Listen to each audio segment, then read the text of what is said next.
इरफान साहब जो हैं ये सिर्फ भाजपा के पिच पर खेल रहे हैं। ऐसा कोई सगा नहीं जिसने राज्यवासियों को ठगा नहीं। डुमरी से एक विधायक आते हैं जिन्होंने राज की बदलने की बात कर रहे थे और उन्होंने नौजवानों के एक हुजूम लेकर चला, लेकिन निश्चित है कि जो समस्या था उस समस्या का निराकरण नहीं हुआ। जो 1932 को मांग को लेकर अपना चेहरा चमकाया, लेकिन वास्तव में जो राज को बदलने चला था आज वही बदल गया। बातें तो करना, बहुत बड़ी बड़ी बातें हो रही है, हवाई जहाज़ पर चल रहे हैं सब, ठीक है, सब कुछ हवाई जहाज़ पर है, ज़मीन पर कुछ नहीं है। वर्तमान की जो मौजूदा सरकार है, कहन कि ये सरकार ही कुंभकर्ण की नींद में सो रही है। जिस दिन इरफान अंसारी साहब, साहब अगर अकलियत की बात करेंगे उस दिन इनकी मंत्री पद चली जाएगी। मैं गारंटी दे रहा हूँ कि रख हौसला वो मंजर भी आएगा और प्यासे के पास चलकर समंदर भी आएगा।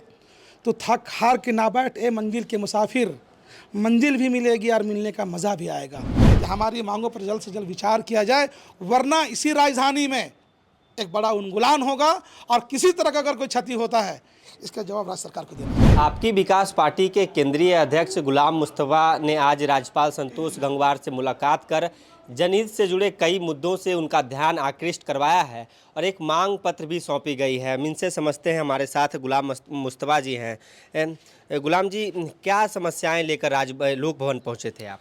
सबसे पहले तो दाफोलो को झारखंडी जोहार है। निश्चित है कि आज हमने महामहिम राज्यपाल को झारखंड के जलंधर मुद्दा को लेकर हमने उनको अवगत करवाया है। और सबसे पहले आपके माध्यम से, चाहे वो जेटेट के अभ्यर्थी हों, चाहे उत्पाद भर्ती के अभ्यर्थी हों, उनको एक मैसेज में देना चाहता हूँ कि रख हौसला व मंजर भी आएगा, कि रख हौसला व मंजर भी आएगा और प्यासे के पास चलकर समंदर भी आएगा। तो थक हार के ना बैठ ए मंजिल के मुसाफिर, मंजिल भी मिलेगी और मिलने का मज़ा भी आएगा।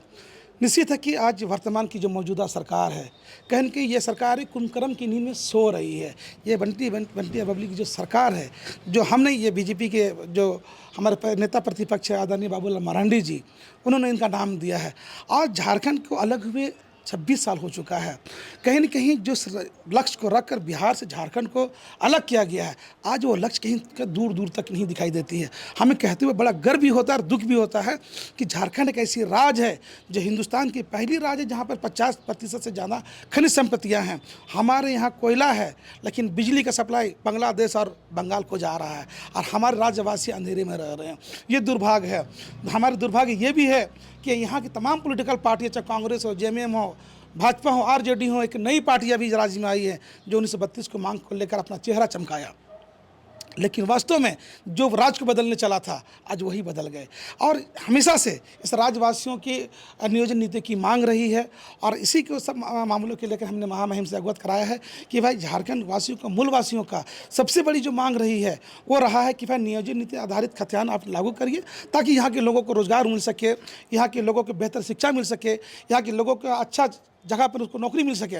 लेकिन दुर्भाग्य यही है कि आज जेटेट की नोटिफिकेशन निकलता है और कुछ दिन के बाद वो रद्द कर दी जाती है, इसलिए कि उसमें मगही और भोजपुरी और उर्दू भाषा को हटा दिया जाता है। कहीं न कहीं एक समुदाय को वर्तमान की सरकार टारगेट करके, चाहे वो आलिम फाजिल की डिग्री हो, चाहे मदरसा बोर्ड का गठन हो, चाहे मॉब लिंचिंग जैसी कठोर कानून की बात कही थी सरकार, वर्तमान में उर्दू भाषा को लेकर है। अब बताइए, इस राज्य में बांग्ला भाषा बोला जाएगा, कुरमाली, संथाली, ये तो है ही, हमारा आदिवासी तो है ही, लेकिन जब बांग्ला बोला जाएगा तो उर्दू भाषा क्यों नहीं बोली जाएगी? उर्दू भाषा एक ऐसा भाषा है कि ये हिंदुस्तान में बोली जाने वाली, ये दूसरा हिंदी के बाद दूसरा भाषा उर्दू होती है।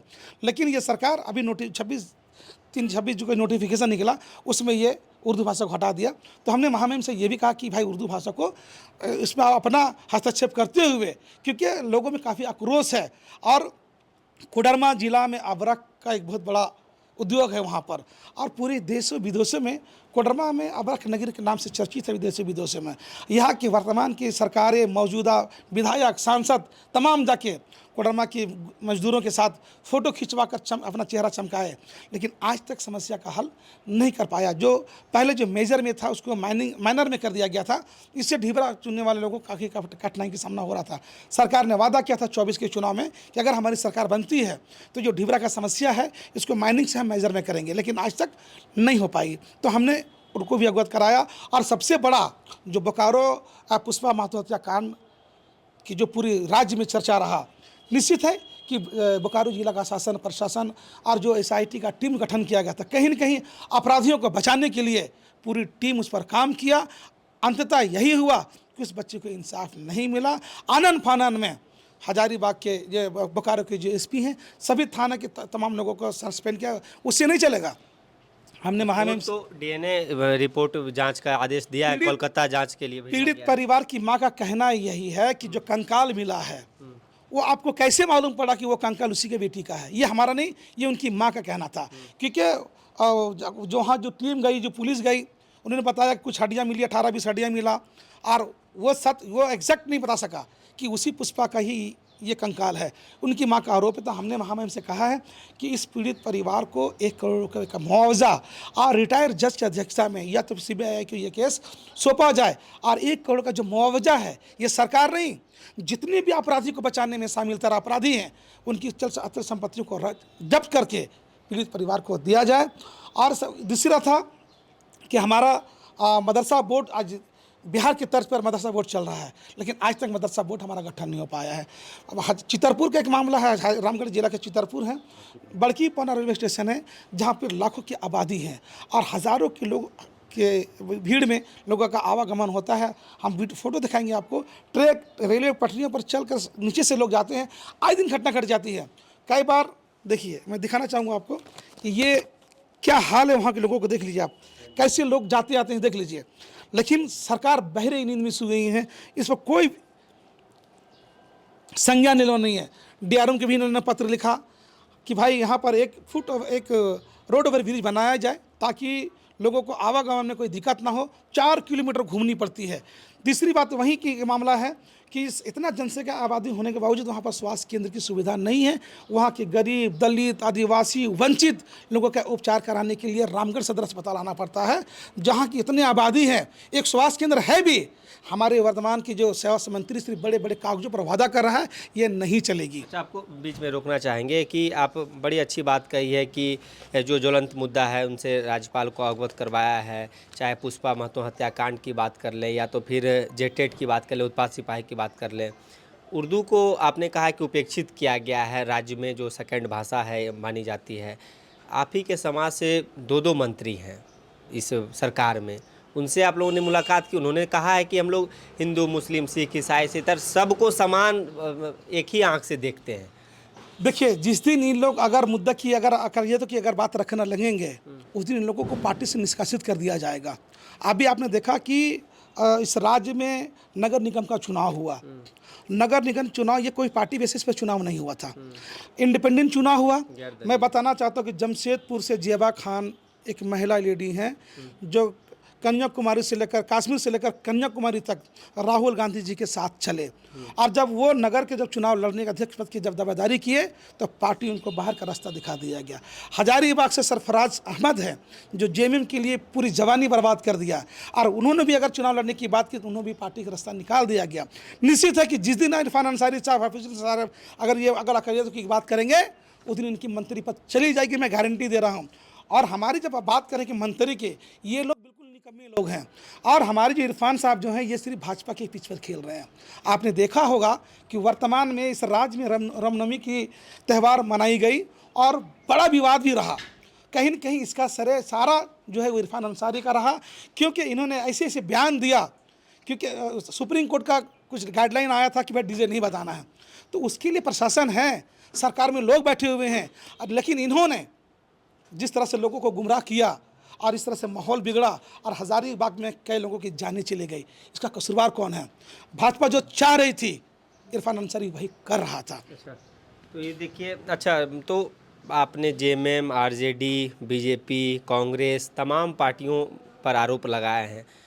जनता आपकी विकास पार्टी, जो आपकी पार्टी है, उसकी ओर आपकी ओर रुख क्यों करे? आपके पास क्या विजन है? बिल्कुल, मेरा विजन यही है कि इन नकम्मों को, इन नकारों को आने वाला 27 के चुनाव में इनको जनता सबक सिखाएगी। मैं बताना चाहता हूं कि आपकी विकास पार्टी का उदय और इनका गठन 2024 में हुआ है। शायद आपको मालूम होगा कि आपके द फॉलो ने हमारे कवर भी किया है, तो निरंतर निरंतर राज्य की जो ज्वलंत मुद्दे हैं हम हमेशा से उठा रहे हैं और तब तक उठाएंगे जब तक जिसमें जान रहेगा, तब तक राज्यवासियों के लिए हमारी पार्टी समर्पित है। सीट जीतने के लिए सब उठाते हैं, फिर जनता का यही कहना होता है कि शुरुआती दौर में वादा करते हैं, बड़े बड़े हौसले कर सकते हैं कि ये करेंगे वो करेंगे, बाद में जैसे ही सत्ता में काबिज होते हैं या तो उनको सीट मिल जाता है, सब वादा भूल जाते हैं, फिर कार से आते हुए हाथ जोड़ते हुए पार हो जाते हैं। देखिए बिल्कुल आपका कहना है सही है कि जैसे आपने कहा तो मैं आपकी बातों को समझ रहा हूँ। एक डुमरी से एक विधायक आते हैं जिन्होंने राज्य की बदलने की बात कर रहे थे और उन्होंने नौजवानों के एक हुजूम लेकर चला, लेकिन निश्चित है कि जो समस्या था उस समस्या का निराकरण नहीं हुआ। राज्य बदलने वाले लोग बदल गए लेकिन यहाँ की समस्या हल नहीं हो पाया।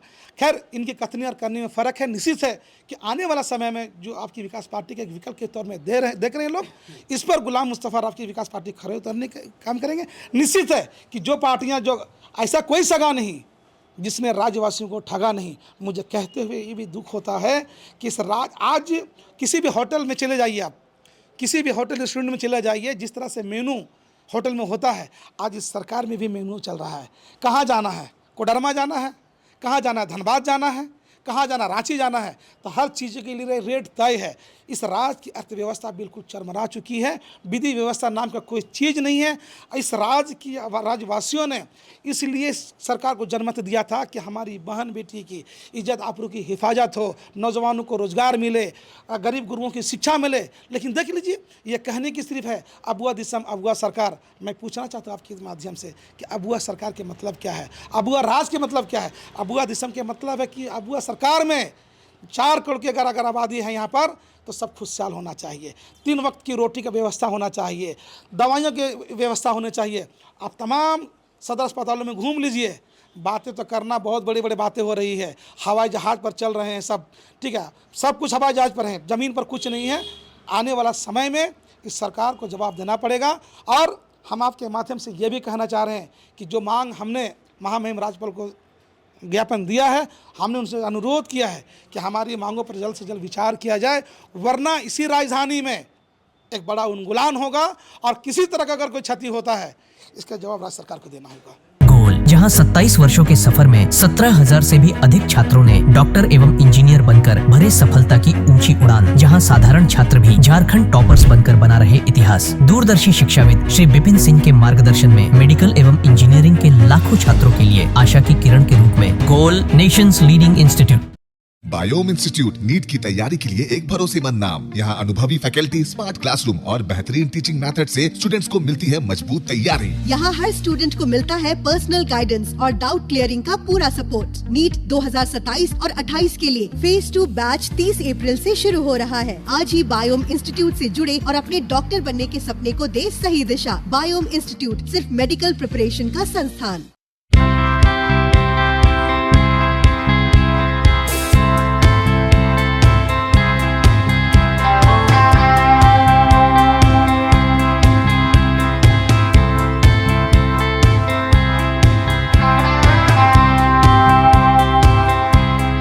आप भी है देश सेवा के लिए तैयार तो आपका सपना होगा साकार। 10th 12th के बाद एनडीए में जाने का रास्ता रॉ डिफेंस एकेडमी करेगी आसान। और एडमिशन से पहले सभी जरूरी क्राइटेरिया की जांच की जाती है, जैसे height, weight, eye rotation, chest measurement, carrying angle, colour blindness. यहाँ एक्स एंड सर्विंग ऑफिसर्स के गाइडेंस में रेगुलर एसएसबी और वो सब कुछ जो आपके एग्जाम क्रैक करने के लिए जरूरी है।